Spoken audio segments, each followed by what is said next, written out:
Mr. Shahab Haidar? Mr. Shahab Haidar, my lord, he's already given his consent,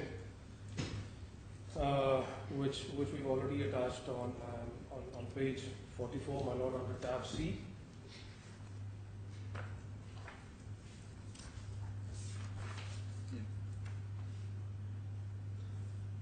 So the board resolution. This is a witness statement on tab C. Tab C and page 44, my lord. This is an exhibit to the witness statement. Page 44. 44, my lord.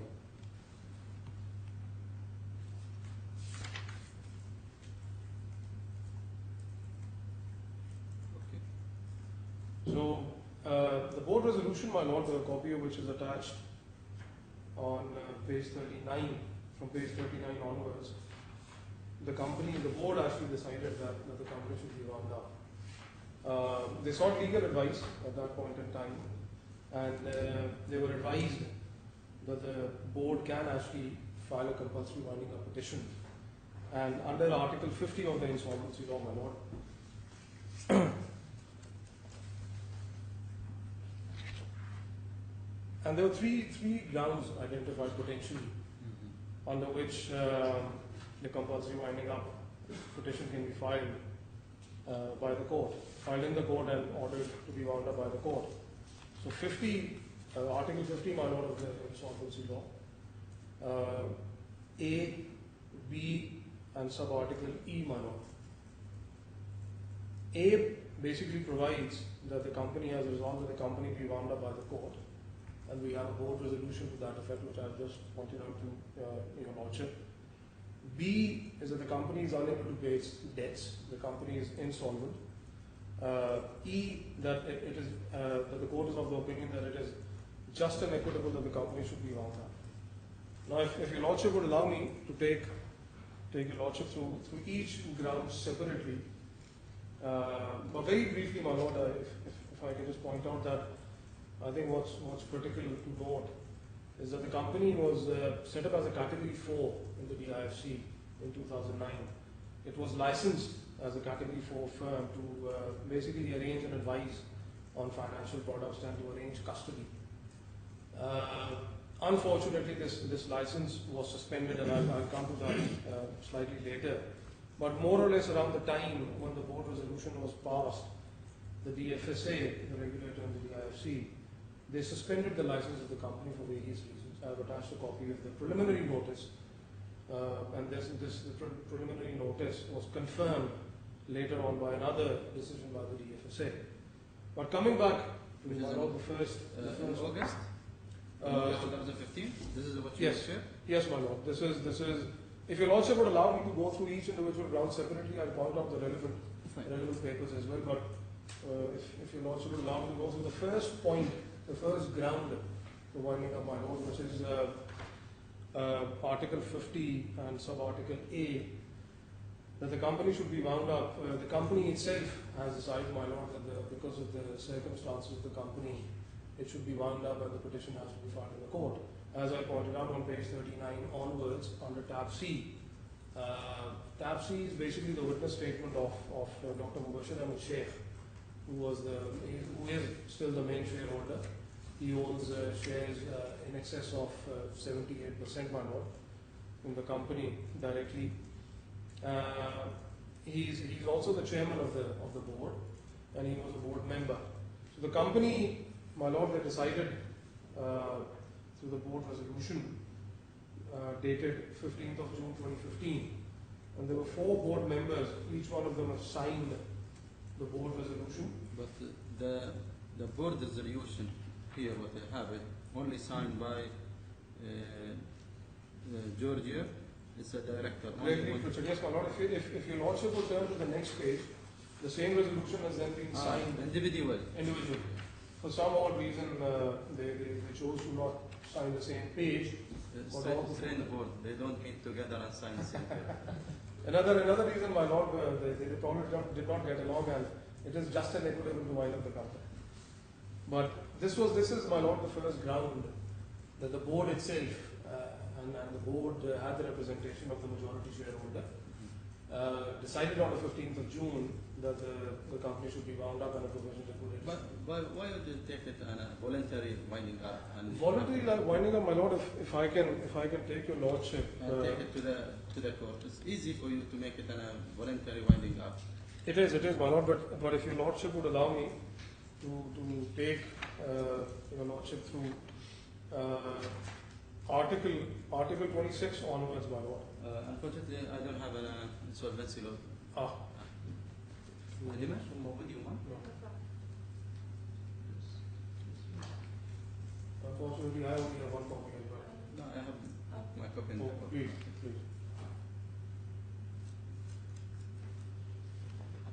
We can come to this point later. Sure. Yeah. But in a nutshell, my lord, the issue is that under the insolvency law, there are two ways of winding up a company. One is voluntary, which can either be a shareholders or a creditors, or compulsory. This, presently, what we are debating is whether this petition should be passed or not by the court, making it compulsory winding up order. But to answer your lordship's question, that why did we not choose to go through a voluntary route, which would have been cheaper, we agreed, quicker, absolutely. Unfortunately, my lord, when the company chooses to go through the shareholders route of voluntary winding up, they have to file a declaration of solvency. Now, this company was insolvent. Hence, the shareholders winding up could not have been passed. Secondly, when you talk about the creditors voluntary winding up, again, my lord, unfortunately, the timing of everything was such that generally the creditors have to be called, a meeting has to be called. The creditors were spread everywhere, across various jurisdictions in different time zones, and the board was finding it very difficult to call a creditors meeting. At that point in time, various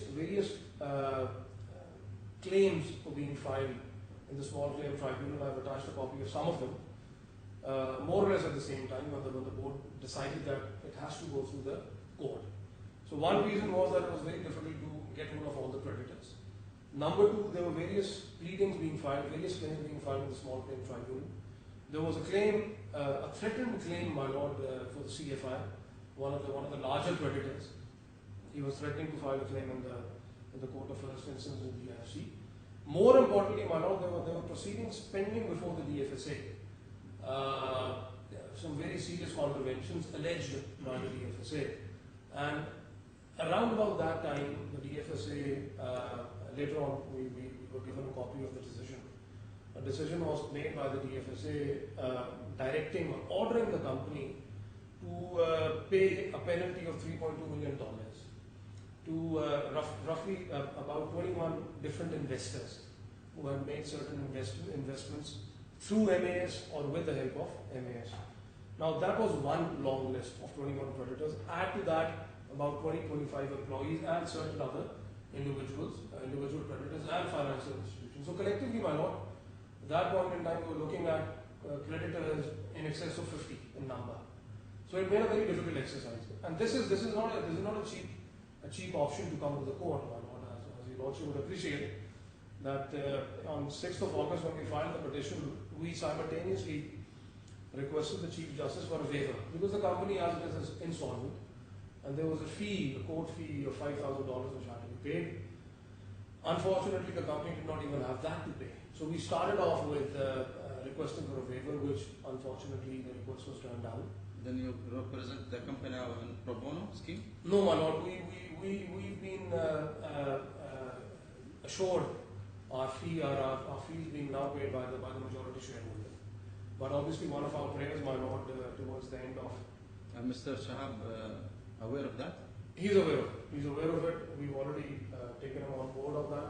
And it was only after we gave him an indication on the fee or the status of the company did he agree to give us his consent. So yes, that we are mindful of that, my lord, and we are trying to keep the cost down because we know it's an insolvent company. But with the request, my lord, with other requests that the cost of the petition and filing and everything should be dealt with as a cost in the winding up, and we should be given priority in being able to recover that. And there are provisions in the insolvency law, because Heather is already aware of them, which allows us to do that, subject to the court passing an order to the contrary. So that's my lord the answer to your question, that why did we not choose to go through the voluntary winding up route, and we opted to come to the court. I hope, my lord, that's an explanation good enough for us to move on. Yeah, move on. Thank you.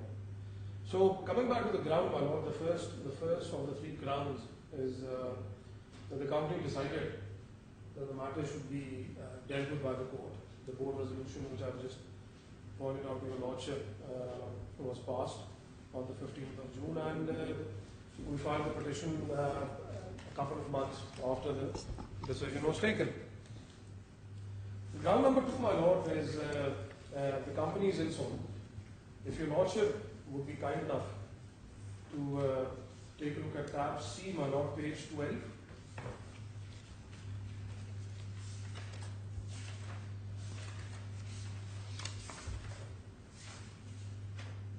Yeah. This, my lord, yeah, basically the table, my lord, setting up the current liabilities and the current assets of the company. Now, my lord, under Article 51, which explains Article 50, sub-article B, that the company is unable to pay its debts. The inability of the company, how do you define the inability of the company? My lord, again, very briefly, the current assets, my lord, are as your lordship would observe, are roughly about $1 million, and the current liabilities, my lord, stand at 2.7 million. And this is a figure, my lord, which was communicated to us when this witness statement was prepared and filed in the court on or around the 6th of August. Now, there have been decisions, my lord, since the filing of this petition under tab B, page 76, 77, 79.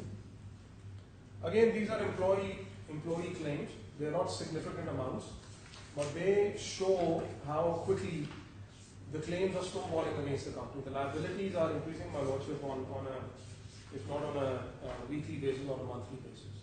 But are you aware that this case has reached an enforcement section yet, or there is an enforcement order? Yes, my lord, there is one order on page 76 for which enforcement proceedings have already commenced. The order, which I don't necessarily agree with, but I think to the point, what's relevant is that if your lordship would see that on page 76, the order says that there is a court fee of 9,923. Now, this is one of the reasons why we want to do. This was the urgency. We wanted to avoid unnecessary costs being awarded against the company. One of the prayers, my lord, again coming back to the long list of prayers we have, is we would request the court that if a winding up order is made, all other proceedings before the SCT or in CFI, they should be stayed under Article 56 of the Insolvency Law. And any claims, once the provisional liquidator takes over, any claims should be directed to him. Hence, I'm not going to give an opinion, my lord, on the merits of the claim, each claim. That is something which the provisional liquidator is very capable and able to do. But I think what we can certainly save are court fees, which can be hefty in some cases. Similarly, my lord, page 76, 77, 70, these are only 3 of the claims which have been filed. But I think more critically, my lord, on page 45, under tab C, my lord, the order of the DFSA, if your lordship would. The 17th of August 2015. Yes, my lord. Yes, my lord. This is a decision notice I was referring to earlier, my lord, which basically requires MAS on page 59, my lord, paragraph 87.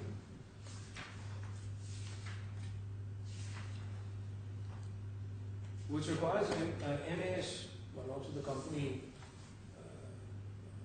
which has filed the petition to contribute USD 3.2 million, my lord, to a list of investors.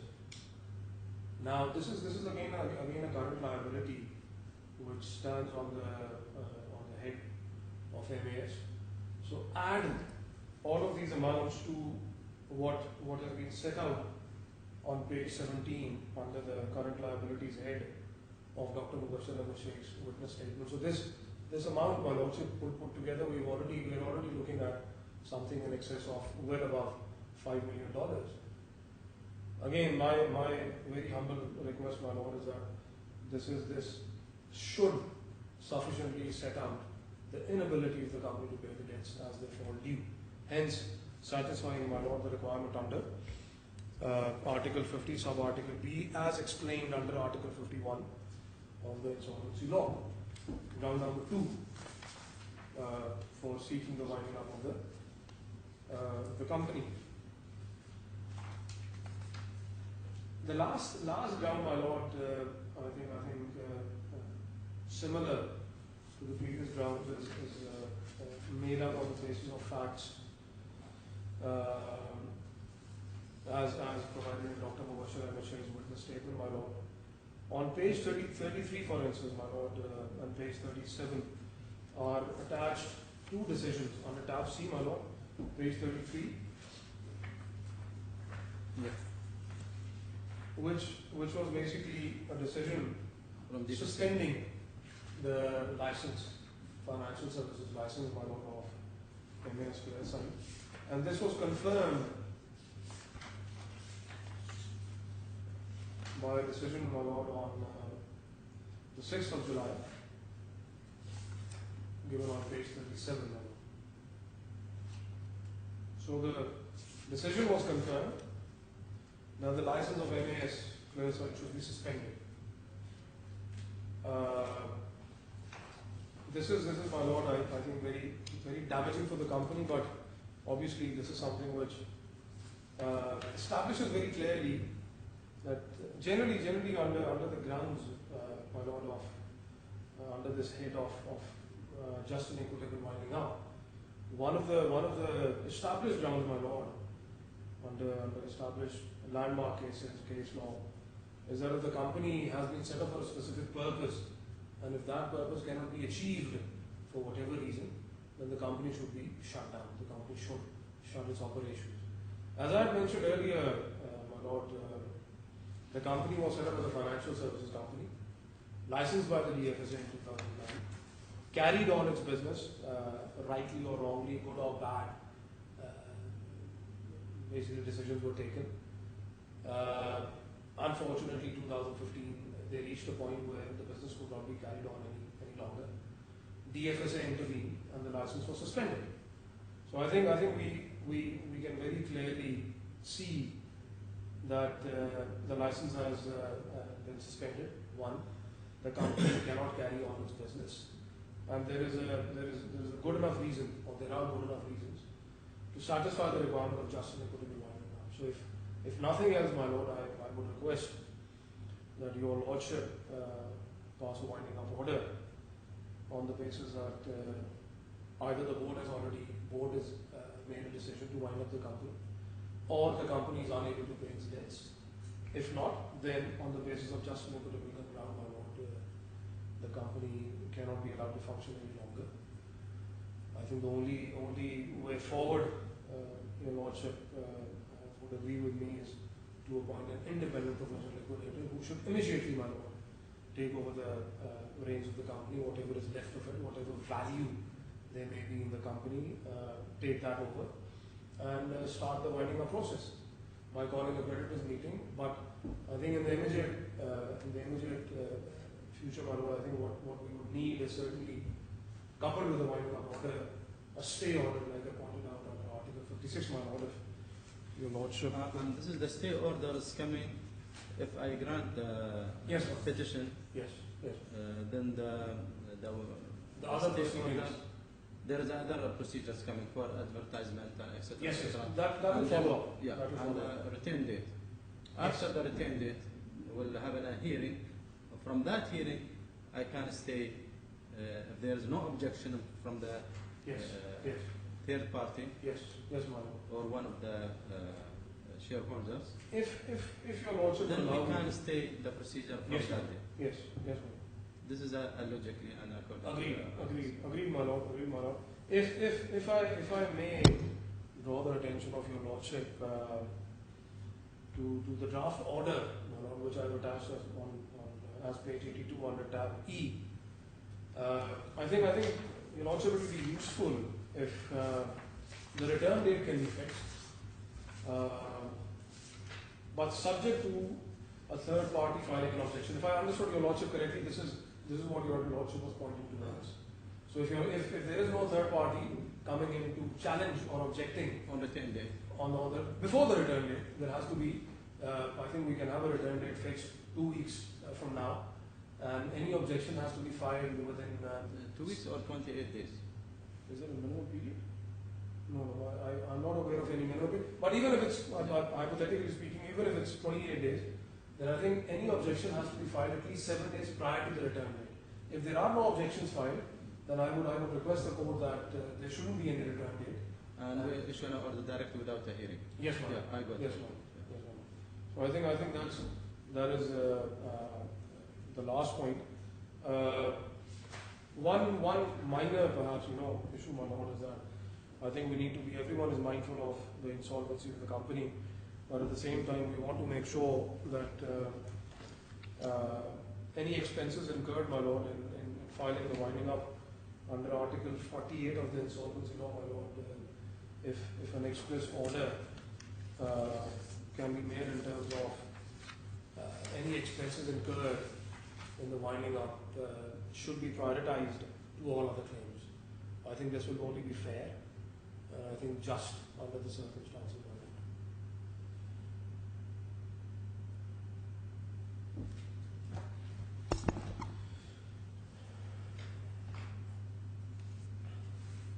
Okay. You want to add something, or that's it? No, my lord, I think I've pretty much covered everything, but I'm open to any further direction or order in the court. My order will be, the application is granted. Yes, as a point 1. Point 2, the retained date will be, of course, Mr. Shahab Haider will be the professional liquidator, shall be appointed. But the retained date, when can we take it 28 days from today? And of course, the advertisement and the timetable Will follow today's date. will follow from that date, and we send you the order from the registry here. That's right. After we settle the order. Yes. But I need that retained date will be available. I'll go back to the office and I'll confirm the date in case, because we need to make sure that we are available on that date in case. Fine. We need to Fine. do Then that. we'll consider 28 days, Yes. more and less. Yes. This is the retained date. Sure. I will not issue my order unless I get a retained date, confirmed retained date from you. We'll do it today. But in conclusion, I accept. I'm satisfied with your submission. Then I order that Shahab Haider will be a professional liquidator for this petition. Thank you very much. Thank you. Bye-bye.